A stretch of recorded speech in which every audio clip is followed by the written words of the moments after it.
What's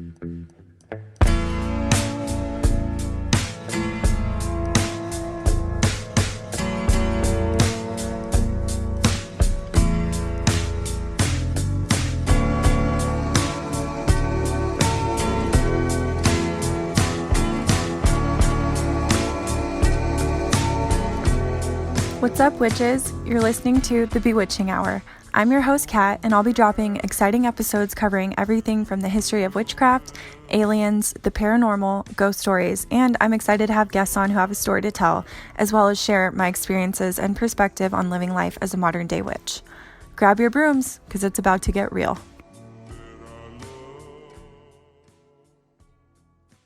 Hello, welcome back to another episode of the Bewitching Hour podcast. I cannot wait for you guys to hear this episode. I got to interview my friend Jessica and her now fiance Jasen about the house that they are currently living in and kind of some of the out of the ordinary things that have happened there since they've been living there. Jessica and I met through another podcast and we were honestly very fast friends. We've been friends for about 3 years now, and she has been one of the most supportive people to me, and we even have matching cat tattoos. She had reached out to me a while back, like maybe a few months or so ago, and asked if I could come over and kind of check things out. So I did, and it was wild. I actually witnessed some high-level activity myself, and usually for me, things don't get very physical with spirit, so this was kind of a new experience for me. So wild. I obviously felt the energy, and really this was like my first ever house and energy reading / clearing that I've ever done intentionally. So I'm very excited to have Jessica and Jasen validate what happened the night I did the reading. They're also going to share with us kind of what's happened since I was there and share some of their own experiences from living there. Before we start, I just want to say thank you so much to both Jessica and Jasen for allowing me to come into their space, trusting me with what was going on, and, just allowing me to come in and do my thing and feel what I felt. And then, the discussion that we had about it after was so great. So again, I'm just so excited for you guys to hear this. And thank you so much for listening. I truly could not do this without you guys. Like, the amount of support and positive feedback I've gotten posting a new episode, the first one I've done in a few years, it's just been nothing but positive reinforcement. So again, just thank you so much. And don't forget to leave a 5-star review. If you're thinking about it and you've enjoyed the episodes thus far, go ahead and leave me a review on Apple Podcast. It would mean everything to me. All right, here we go. So just to preface, I had a conversation with my Mimi about y'all's house because she's like literally who I tell everything to. She knows everything about like this whole witch journey that I've been on, like that I see dead people, this and that. And I had told her that I had been having like visions or feelings or knowings, basically what my psychic mentor and my friend Caitlin, she calls them thinks, like THINKS. But anyway, I was having those thinks about a childlike adult with black hair and a gun. And I wasn't sure how to exactly interpret that because I'd never been here before. Like, obviously, I'd never met Jasen before. Right. The first night I came over to do the reading was the first night that I met you. So yeah, I wasn't sure how to interpret it, but it was just something that kept coming to me like over and over. We can come back to this point, but just keep in mind, like, this was for sure a conversation that was had prior to me hanging out with you guys.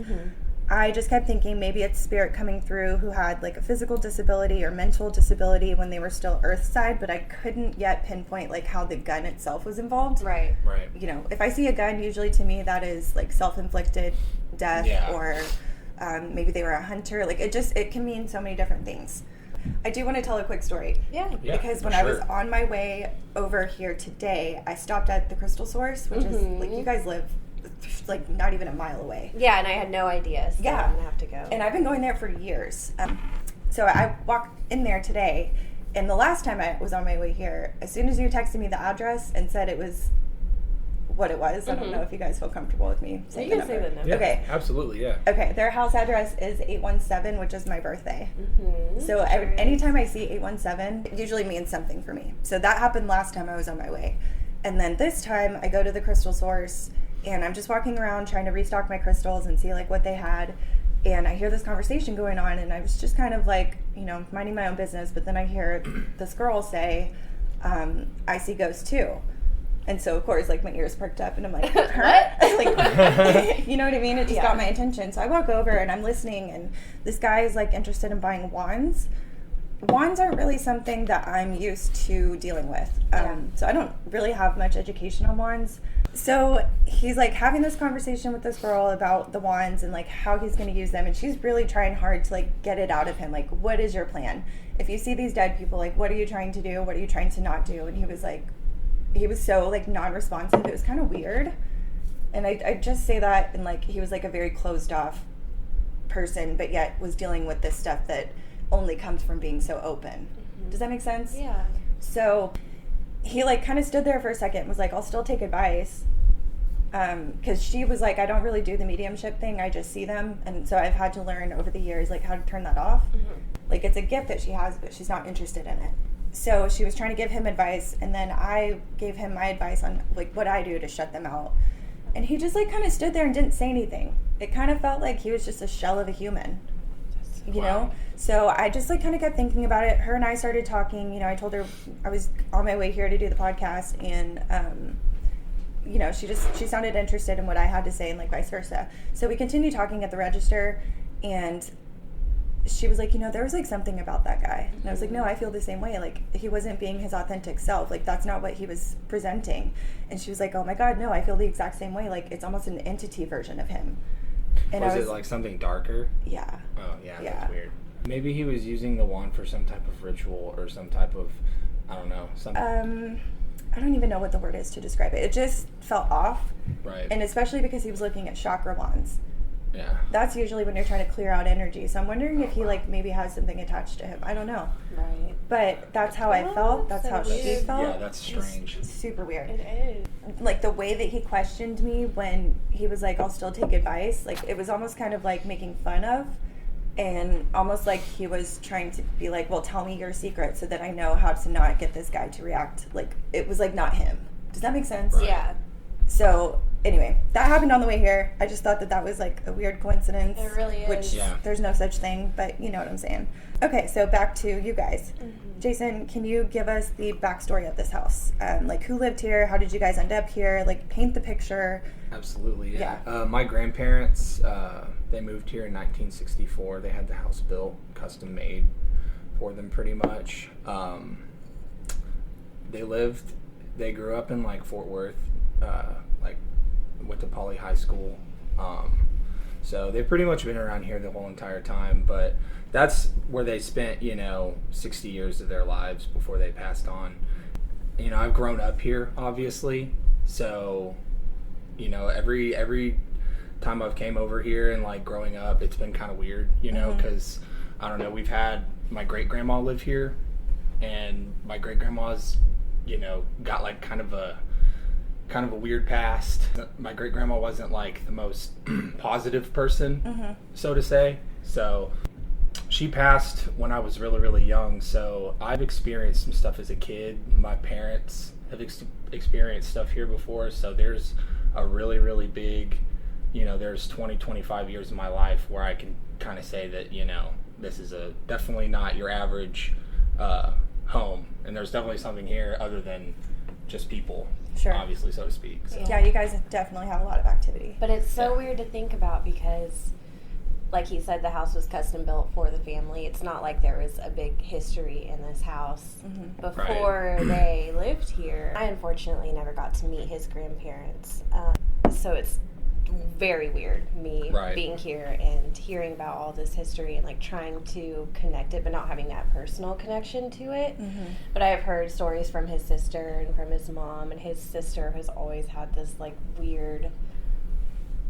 weary feeling about this house. Yeah, my sister would never live here. No, she hates it. I was the one.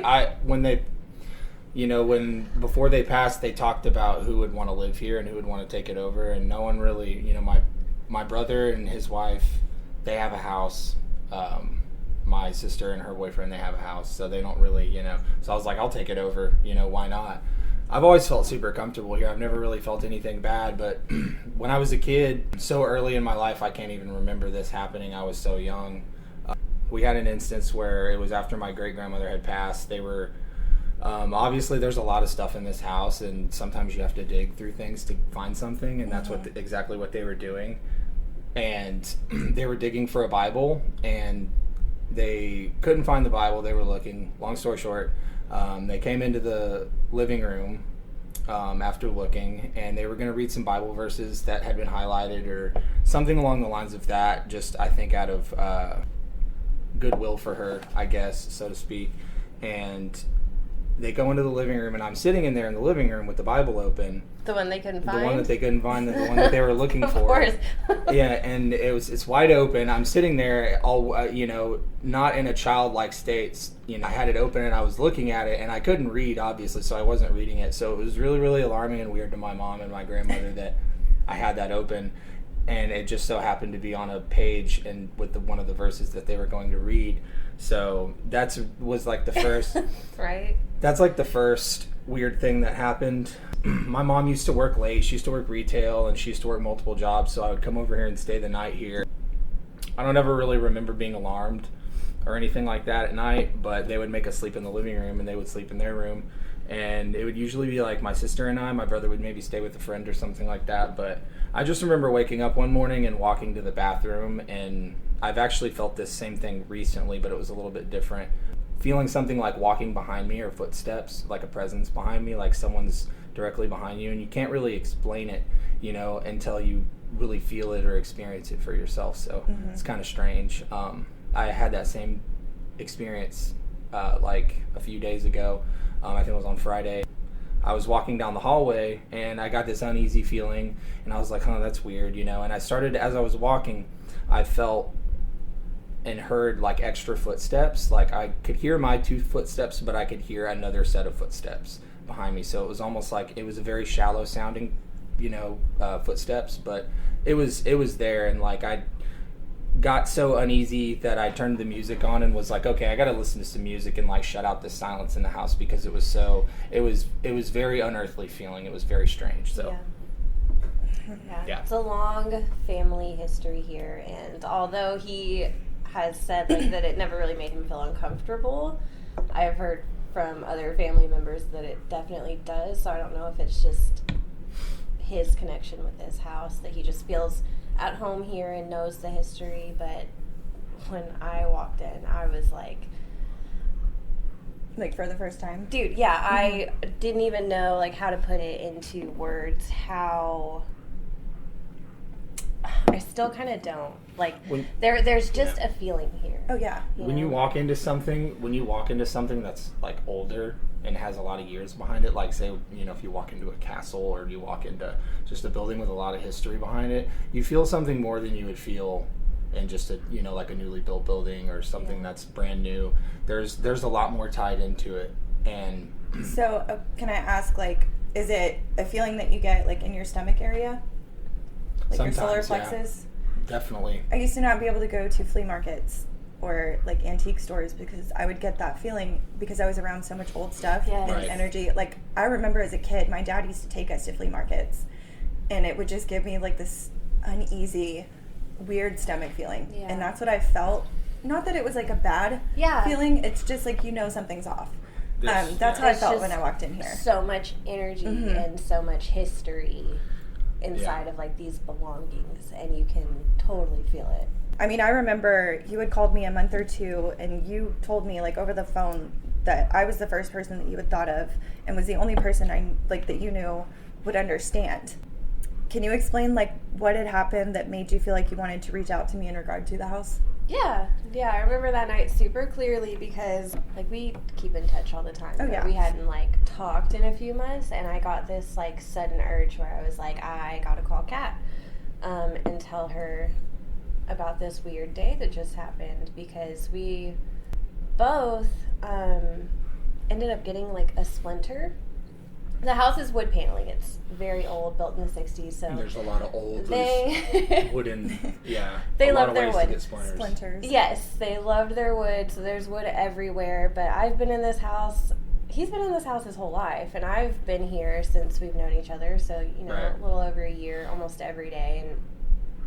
But it's just the weirdest thing that this one particular day, we both ended up getting a splinter from the wood paneling on the same hand, on the same finger, like in the same spot right under the fingernail, and it was both on our left ring finger, so your wedding ring finger. And I was like, what the fuck? What is happening?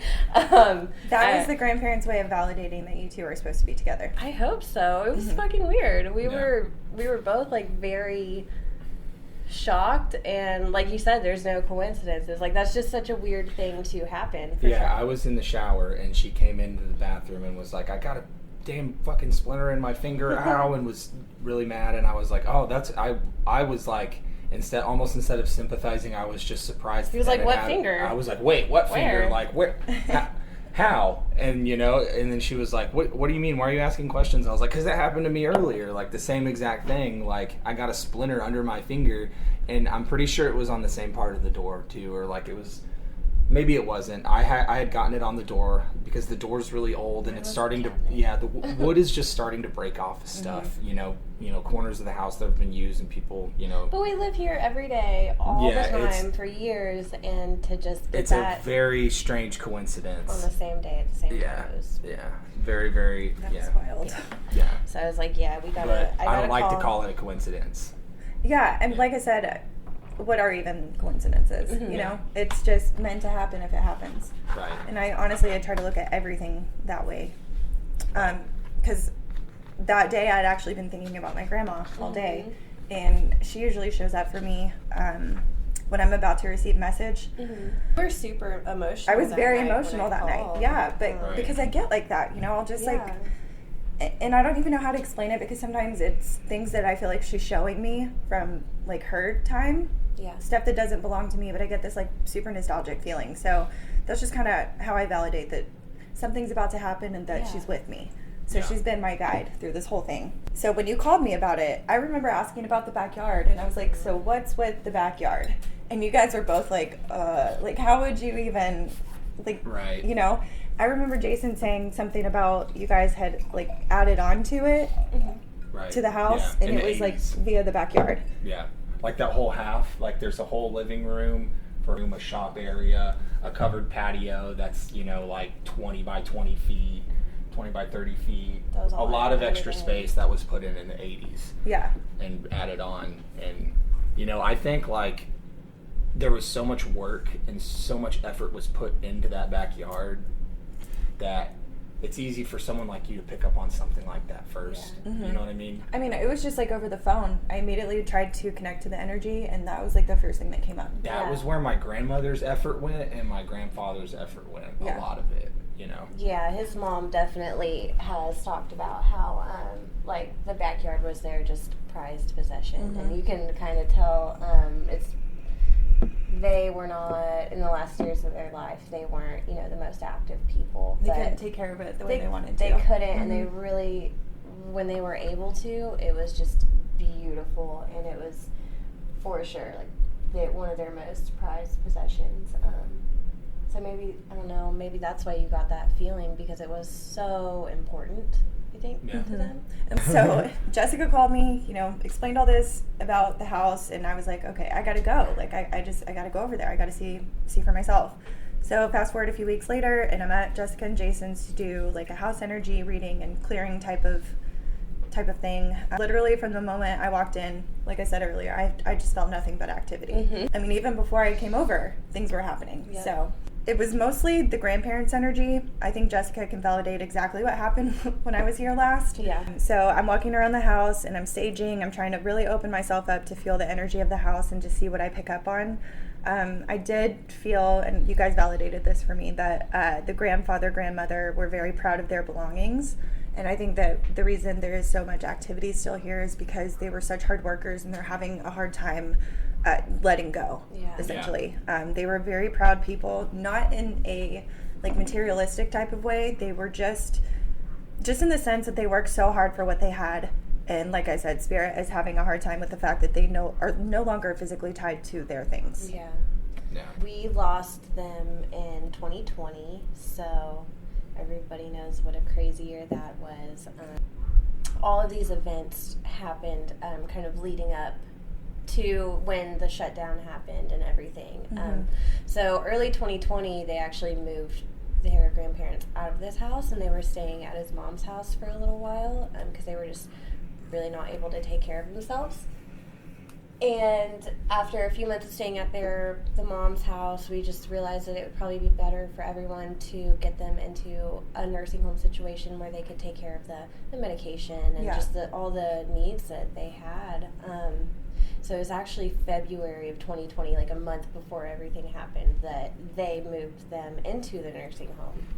And then so 1 month later, the whole world shuts down. Which, do you not think that may have been divine timing? Because imagine trying to get them into a home during all of that. Exactly. Right. But, like, it may not have happened the way you guys wanted it to. Yeah. But, there's no interactions between when that happened. Like, nursing homes were shut down, so they're hearing about, then they suffered from dementia and stuff like that, so they were hearing about all of this shit going on in the world, and they couldn't really understand it. They had Alzheimer's. And then just a few months into that, we ended up losing both of them. It was your grandmother first, and then a few months later your grandfather kind of followed suit, and it's just, it makes me wonder, like, if they had a hard time letting go just due to how it all happened. And then going into a pandemic and not really understanding what's happening and not being able to see your family in those last few months must have been so confusing and so hard. I understand why it would be, why I would have a hard time letting go. Sure. Yeah, we didn't get to really be there at all, and they never expected that. They knew that was happening. They knew that was going on.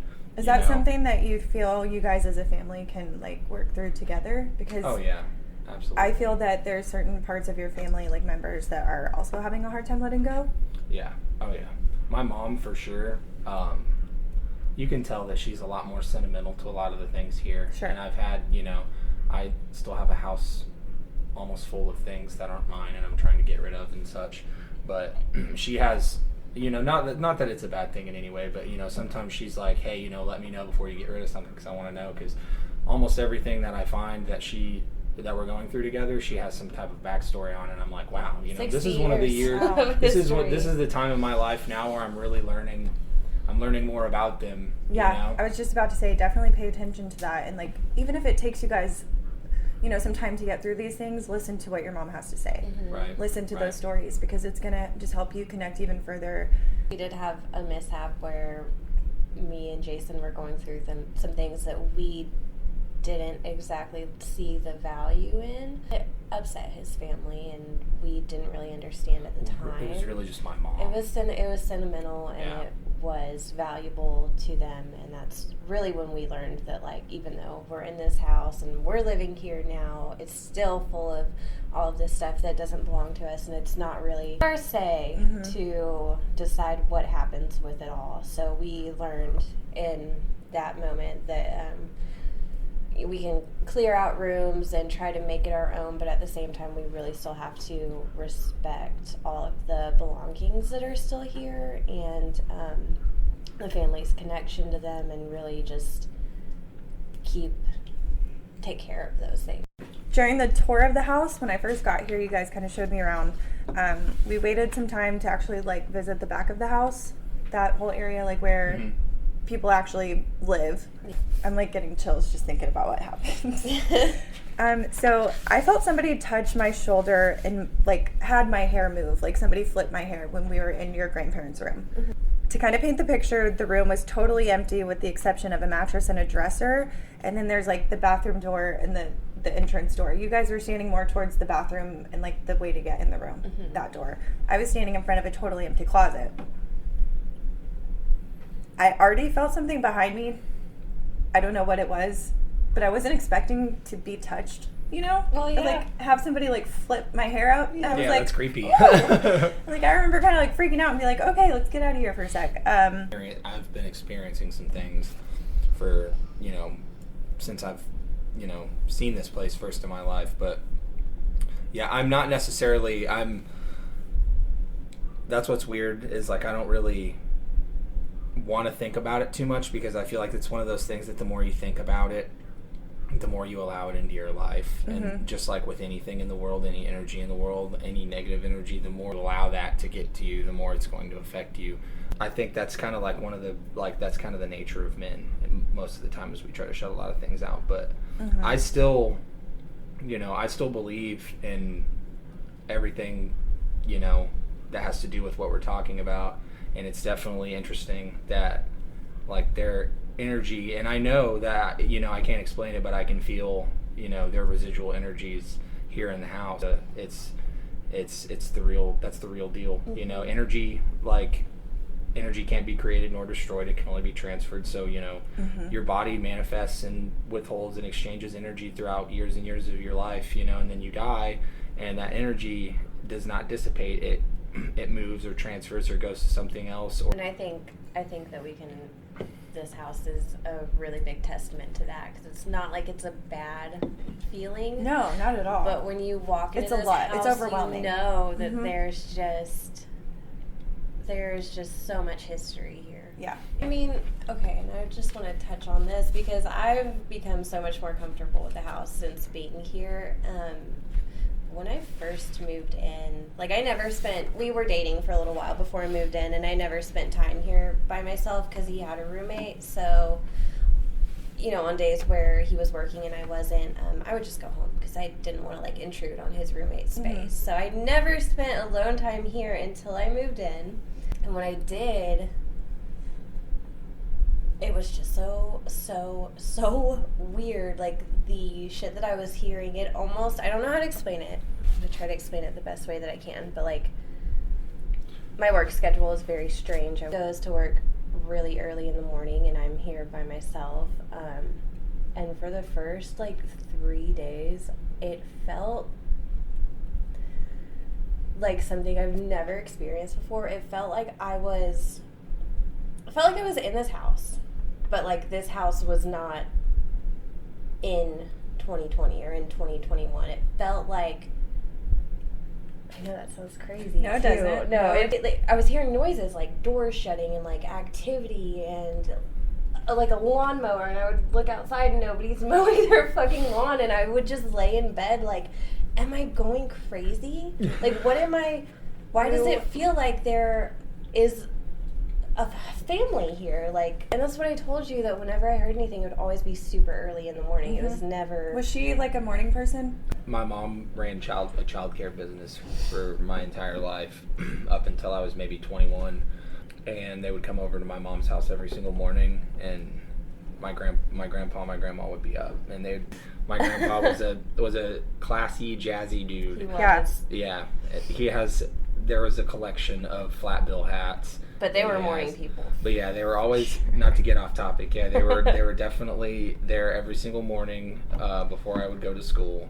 I'd get to see them every single morning, and my grandpa always picked me and my friends up from school and put up with all of our crap, us rolling their windows down, yelling at people, and just being punk kids and doing all sorts of stupid stuff. And it's cool because they were, when you look at them, they just look like the oldest, most conservative couple you've ever seen, but they're so hip and down to earth and so cool. I love that. That I think if there was ever any type of serious haunting here, I think it would be more positive than anything. Oh yeah. I keep repeating, I don't get negative. And I never got a chance to formally meet them, which is such a shame. But I mean, I can tell you 100% certainty they were morning people, because the shit that I heard early in the mornings, and then always around 10, 11 a.m. it would die down, and I felt crazy for the first week that I was here. Yeah, well, there was one night when we were dating that I was spending the night here, and I couldn't sleep, so it was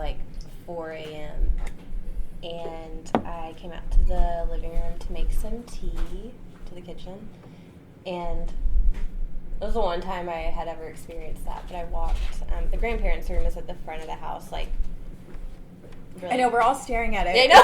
It's hard to explain. It's so weird. Yeah. But so I have to walk by that room to get to the living room, and it was so late at night, early in the morning, and I just remember walking by that room and getting the strongest whiff of your grandma's perfume, that strong old lady perfume that is just So I smell cigarettes a lot. Pungent. Yeah. People used to smoke in here. Like, there's always right here is there's where we smell cigarettes there's too. like 20 photo albums that are like 3 inches thick. They're ginormous. And there's like, you know, photos that go all the way back to, you know, the 60s when they moved in, the 70s, and there's people, you know, sitting exactly where we're sitting. Yeah, just chilling, smoking. A bunch of guys with thick rimmed glasses hanging out in really nice clothes, like my grandpa and his bandmates and stuff like that. Can we talk about his style? Because I actually went through one of the closets with y'all's permission. I will just preface this story with that. I'll break it down. Leather shoes, fancy leather shoes, nice pants, tucked in pearl snap, flat billed hats, thick He rimmed was a glasses. dresser, for sure. Yeah. So A jazzy dude. the first closet I went through, I picked out just like the shirt that caught my eye. It was like a green and white striped shirt, and that had like kind of navy blue stripes opposite to the green, if that makes sense. It was cute. It was a very cute My shirt. grandpa Like, liked it great. as soon as I picked it out, and I was like, I'm gonna put this on, like with y'all's permission. I read the tag, and it said Alexander. So another thing That's that so kind weird. of, my middle name is Alexander. I know. You know what I'm saying? So I put on the shirt. I also grabbed a tie, and it was just because Jason had left to go to the store. It was just Jessica and I here. I had the shirt on, and then I had this like blue polka dot. It was like a blue and white polka dot tie, and I just had it around my neck like I was wearing a scarf. Not trying to be disrespectful by any means by putting on these clothes, but I was like, this is stuff that caught my eye, like something that I would wear with like boyfriend jeans. Even ghost hunters, like on shows like that, they'll like that Zach Bagan dude. He'll do goofy stuff, like he'll provoke. Oh, you know, yes. like, and it's But we weren't we trying. weren't But really that is trying not- to, but that's not me. it can still happen. Like you still can in that, like On accident, Yeah, absolutely. and we did. I was not But- trying to provoke. I was trying to be 100% respectful. I put the clothes on honestly to get a deeper connection. Yeah. my grandpa he wasn't easy to provoke. He wasn't an angry guy. Like my grandma was the same. Like we could mess with him. I could poke at my grandpa and like call him old and like call him dumb if I was joking with him or something like that. Like, and he would poke fun right back at me. So Yeah. like, you know, I wasn't necessarily like thinking we were gonna provoke something, but it's funny. Like I think if anything, that my grandpa still has a sense of humor, like a really, really good sense of humor. And I maybe that's think- what he was doing. Exactly. Like he was just trying to freak us out because, you know what I mean? Maybe he was trying to goof back around with us. Because, okay, so this is what happened. I'm just going to explain to y'all, like, from the beginning. Like I said, we were in this closet. I was looking at the clothing. I was looking at, you know, the ties. And I just randomly picked out this one that, like, the brand was my middle name. And it was just weird. So Jason leaves. It's just Jessica and me here. We're like standing, she's in the living room kind of, and I'm like halfway in the living room, halfway in the hallway, and I start walking towards the living room, and I'm just like kind of standing there, and we're talking, and all of a sudden, I feel the tie like literally fly off my neck. Yeah, and I was right behind And you, she so was I like watching the entire saw it thing. fly She off saw, your it was like somebody ripped it off and was like, nope. like yanked it onto the ground. Exactly. And we both just kind of like stared at it, and we're like, what the fuck just happened? Like, I know we just drank a bottle of wine, But they're like, no, I'm not that drunk. Yeah, You know what I'm saying? exactly. What the fuck just happened? So we were like, okay, well, let's go outside. We're going to wait outside till Jason gets back because that was wild. And then you come back, Jason, from the store. And again, let's get back to the visions that I had about the childlike adult with the gun, the black hair. Like, validate what happened. Because at first you didn't remember. You were like, I don't know how that connects to me. I'm not really sure. Right, and then I was like, maybe it's not a child, maybe it's just a shorter man, and I made the connection in my head that there was a, you know, I've grown up hearing about, you know, relatives and stuff like that, and I had this uncle. His name was Jack, and he was I believe he was my grandfather's uncle. He was a little person, and I made that connection because I didn't think she was. It might not have been a kid, but, you know, what she was probably seeing in her head was somebody small, and I think that's what it was my Uncle Jack, and I ended up making that connection, and I brought a shotgun into the room, and I was like, this was his shotgun, and Unloaded, of course. Let's be clear. It's a 1939, it's an antique, it's super old, hasn't been loaded or fired in over 60 years, but there's definitely, like, that's just an object that's always been here. And when we were kids, my brother and I would always come over here and try to dig it out of the closet. My grandpa would always say, he'd always be like, no, don't go after that. And Jack lived here, right? I don't think he did, but I think he visited. I think he came over when the place was first built. But he passed really, really early on. He was older than my grandfather, so yeah. But he frequented here when my great grandmother did, I believe. So. And he had black hair. I believe so. Yeah. So black hair, childlike adult, shotgun. My great grandfather was like a tall, skinny, sunken in face, had black hair. We had a lot of black haired family members for sure. Yeah, okay. Definitely. My grandfather, when he was younger, before his hair started to thin, his hair was like a really dark color, like a black or a dark brown. Wait, and this is such a family home that there's like little pieces all over still that are from different family members. But yeah, with Uncle Jack and the shotgun, that was a weird coincidence. That was a weird coincidence after the whole like tie thing happened, and I was just like, I told y'all I was supposed to come over. Since the night that I was here, you guys recently got engaged. Yeah. Okay, so did I call that or did I not call that? Didn't I read y'all's cards that night? Yeah, you really did. She came over. This, I think, was when you went to the store, but she was like, "This is it for you, Jessica." And I'm like, "Well, yeah, I think I know that." Thank you, but no. You didn't need me to validate. No, when we first met, we like knew right off the bat that this was gonna be it. But it was pretty cool. Technically, I called it. Yeah. But Kat called it. She came over and she was like, "I really don't see this going anywhere. Like, this theme is very permanent." Yeah. I was like, I'm gonna make this happen. That's so wild that it was literally the weekend after I was here. Yeah. Like, I really didn't have a serious plan of proposing. I just bought a ring, and I loved the ring so much. I was so excited when I bought it that I was like, I'm just gonna do it. Whatever. I'm not gonna plan some extravagant thing. I just kind of did it. So. In the house. Well, it's actually so sweet because. Yeah, tell us the story. Because it was here. Yeah, it wasn't anything crazy or extravagant. It was just really personal and sweet. But we don't know how long we're gonna have this house in our possession, and it does have so much family history, and it's like almost like it was meant to be. Like he just wanted to do it right then. Like he got the ring that day, and he was planning to wait until Valentine's Day, but it was the day before Valentine's Day, and he just came home and he was like, "Fuck it, I just gotta do it." I love that. I'm like wearing a robe and have a face mask on, but you're just taking the face mask off. Yeah, you let me take it off, but I was still just a hot mess. But it's so special that it happened here in his grandparents' house, especially with the whole splinter thing that had happened like months before. It just seemed right. Maybe that's the reason I had that feeling to begin with. Maybe because of them. Either I'm just too anxious of a human being, or that had some type of tie. I'm gonna go with the latter. Yeah. I agree. I definitely think that everything happens for a reason. Like, we just keep saying there's no coincidences, Right. Yeah. And, I could say, oh, it wasn't that big of a deal or wasn't that extravagant or special, but it really was because of the home, the location. Right now. It has so much history and so much love, and if we can just have a bit of that and put it into our marriage, that's such a beautiful thing. Absolutely. I love that.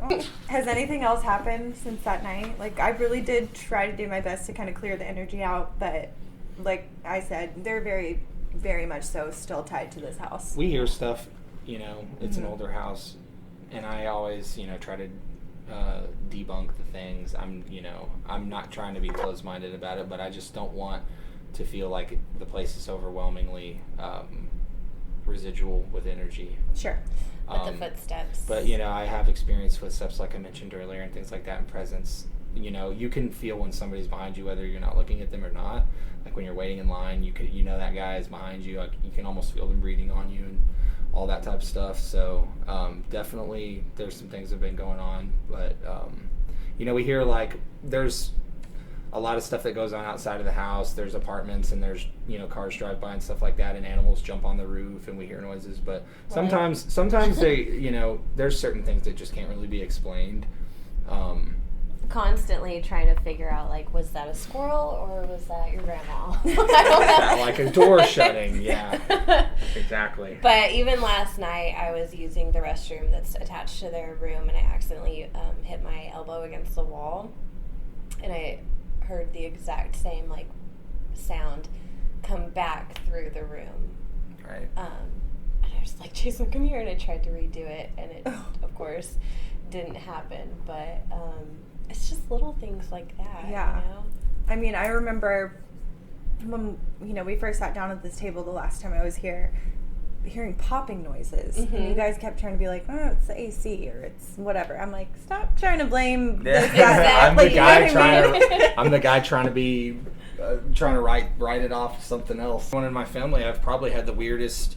Every story that's paranormal is tied to me. His sister has had dreams about his grandma, like weird, like very vivid, really realistic. She doesn't even like to come over here, really. She's like, I cannot live in this house because she just gets a feeling. And they're like very Christian people. They're very careful. She has a weird feeling, but she's not going to be the first one to jump and say, like, it's haunted, but sure. She definitely has, like, apprehensions about coming in here even. Oh yeah, she's had dreams. She told me she had a dream like the day after she died that she like woke up by her bed and it was super vivid because everything around her was the same. It was just her room and she was just standing there looking at her. Your grandma. Yeah, that's a visitation. 100%. Freaked me out when I heard it, and she was like, the way it was, it just didn't feel like a dream. It felt like it was real. I've had, like, at other houses growing up, I had this one dream that freaked me out so badly that I couldn't, like, go into a bathroom with a closed curtain. It wasn't necessarily a phobia, but when I was like 16, I would like be using the bathroom and I'd be like, yeah, it's like I feel claustrophobic with this curtain. Like if I was in a bathroom where the curtain was too close to the toilet, like I'd turn around and be like, I'm just gonna open that curtain a little bit. Just, I don't know. I had a dream that this guy was like behind the curtain in the bathroom, and I woke up and it was in my normal house and I was going to the bathroom, but it freaked me out and I ran back into my room and went to sleep, and I woke up in the same spot, and I was, for the rest of the day I was like, was that real? Like, usually when I dream I'm going, I go from place to place, like my brain's going everywhere, but it just felt so surreal that like it couldn't be really written off as a dream, I've had like maybe just growing up through my life, like I've had, being a child, like I've been more prone and more susceptible to, spirits trying to connect with me and things like that. Who knows what happened at the house that I lived in before. And he obviously is such a sweet person and has such like a childlike demeanor in some ways that, how they say when you're a kid that you're more susceptible to that. I feel like just the way that he is, like he is, and that's why it doesn't even scare him, because he is just so open-minded to all of these things. But his sister had that dream and she was like, yeah, right, I'm not living in that house. Like that's how I made sense of it, was the dream that she had. It sounded a lot like that dream that I had when I was a kid, and I was like, I know how that feels. Yeah. Okay. I didn't exactly know that being, but I knew how it felt to be so freaked out that like, yeah, I'm probably not going to live here ever, I'd stay away from that. So I was actually going to ask, like, do you have any other family ghost stories that you wanted to talk about? Like, maybe not even tied to here. I do, but what we're experiencing here, a bunch of energies? Is it just one? It's a bunch. Yeah. And I feel like in my life, I am the kind of person that, like, I've had things travel with me from, like, even when I was a child, from home to home to home. And I wish my mom was here because she could really back me up on that. But always had in the kitchen this, like, same thing throughout my whole life. No matter what house we live in, we can all be in bed, and my mom will, like, when I was a teenager, I remember her sending me a text message like, shut up, like, be quiet. I'm trying to sleep. And I was like, Mom, I'm not home. And that, like, things like that had happened a few times because you just hear, like, pots and pans and clinking, and it's kind of the same way that I said when I moved in. Like, I heard all of this, just like, it sounded like somebody was at home, like, just living their normal home life. And that happened a few times throughout my childhood. this shit has been happening to me since I was a kid. Yeah. Like, and like your whole like kind of explanation of being freaked out at night or feeling like there's somebody behind you. I remember going to my kitchen and like getting a glass of water in the middle of the night and just like having to run back to my bedroom because I just knew something was with me. I actually had a dream about the house that I grew up in last night. Just the whole like nostalgic feeling that I get, even just like having those dreams about my own childhood home. Yeah. I get the same sense of that nostalgic feeling here. Does that make sense? Absolutely. Yeah. Absolutely. That's like the main reason why I'm so like spiritually connected to living here is because, you know, the day I leave, I'm going to look back and be like, man, this is too much. It's going to be overwhelming. I'm going to have a lot to think about, you know, so.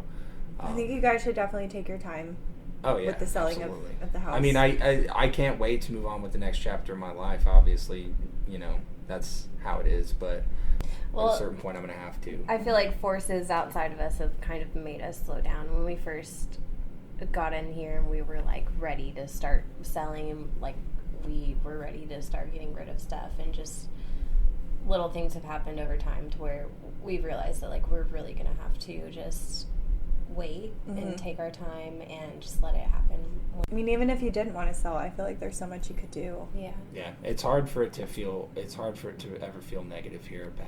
Yeah, really like I keep repeating, I don't feel anything negative. It's just a lot. Yeah. It's a lot. That's the best way to put it. Yeah. It's a lot. And a lot it can feel negative because it can feel very overwhelming. Obviously, I'll be back. So if you guys like ever need my services or whatever, right, absolutely. I'm around. Yeah. I know. Yeah. Get you a medium friend because it's very useful. It was definitely helpful for her that one night, especially. Yeah. No, I seriously we needed do. an explanation to that. It wasn't a coincidence. We don't believe in coincidences, but it was definitely strange. Yeah. Yeah. No, I really appreciate you guys letting me be here and like trusting me with this space, and you know, just even reaching out in general, because I feel like I was able to kind of like show you guys a different side of it. Yeah. So thank you. And thanks for doing this, like honestly. Thank you. And we have actually a little announcement, right, that we want to end it with. So hold on, what? Go ahead. Yeah. So his mom is such a beautiful, wonderful soul that she was obviously not a male, and so she didn't carry on that family name. And when they passed away last year, we really feel like it's kind of our duty to keep their family name going. So instead of taking his last name from his father, I think that we're actually going to go back to his mom's maiden name. Did you see that? Yeah. What happened? I didn't see it. Did it move? Yeah. The rock moved? Yep. Yeah. Did it go away from the book, or did it like twisted? Oh wow. Okay. Yeah, I'm not going to say anything. Maybe there's more weight on one end of the rock. I mean, just physics, but I don't know. Yeah. Nope, I saw that. Okay, that's your validation right there. Yeah. Well, we're gonna take their name, and hopefully they're okay with it. No, they are. Absolutely. I think it would stroke their ego more than anything in the entire world if I could tell them that. That's one of the reasons I think it's so awesome, is that if I could tell them that, it would definitely make them feel like $1 million. Yeah. You know, they would love that for sure. Yeah. Because it sounds really badass. It's a cool last name. Yeah. Or Fox. You know. I love it. Fox I think is awesome. 100% move forward with that idea. Yeah. Mm-hmm. Do it. We're excited. Oh my We're God. excited, and hopefully 3 that letters. can give them some kind of. So what is honor. EF then? Earl Fox. Okay. So we're gonna be Jasen and Jessica Fox. I love it. June 2023. Love it. Yeah. Oh my God. Well, congratulations again. And thank you so much for allowing me to be here and for agreeing to do the podcast. I know covering family shit is like super heavy, but I'm really, really, really grateful to you guys. Yeah. No, this is so much fun, and we're so happy to have you as a friend. And we're obviously going to be in this house for a while, so there might be more to come. Hell yeah. Episode 2, possibly, potentially. Right? We'll see what happens after today. Stay on the lookout, y'all. New content. Yeah, anytime you guys want to come on, obviously. All right. Well, thank you both so much. Let's go drink some more. Let's do it. This is obviously the end of the episode, but I did want to share one more thing with the listeners. something happened while we were recording, but we caught a whisper. Jasen was describing a dream that he had. You can hear some lady, or I mean, I think it's a lady at least. It sounds like a feminine voice to me. But she or he says something. And to me, it sounded like sonata, which translates to song. I'm not really sure what that means, but I'm interested to see what you guys think about it. I want you to listen to this clip. I'm going to do like a repeat of it. If you guys feel like you can figure out what the heck is being said, reach out to me on Instagram because we're all trying to figure this out. And Jessica actually sent me a text saying that her and Jasen showed Jasen's mom the audio or whatever, and she thinks it sounds like the grandmother. So I'm very curious to see what this actually is. But anyway, here's the clip. Let me know what you think. Again, thanks for listening. I had a dream. I had a dream. I had a dream. I had a dream. I had a dream. Y'all hear that, right? No one else was talking at that point except for Jasen. And this is the first time I've ever experienced something like this. So, like I said, I'm just very curious. Kind of spooky, not gonna lie. Thank you for listening to the Bewitching Hour podcast. Again, I'm your host, Kat, and you can follow me on Instagram at Kat Alexander with 2 R's. You can follow the Bewitching Hours Instagram at Bewitching Podcast. And please, don't forget to rate me 5 stars and leave a nice review. In perfect love and perfect trust, until next time. She was just a wish. She was just a wish. And a memory is all that is left of her now. Lightning strikes, maybe once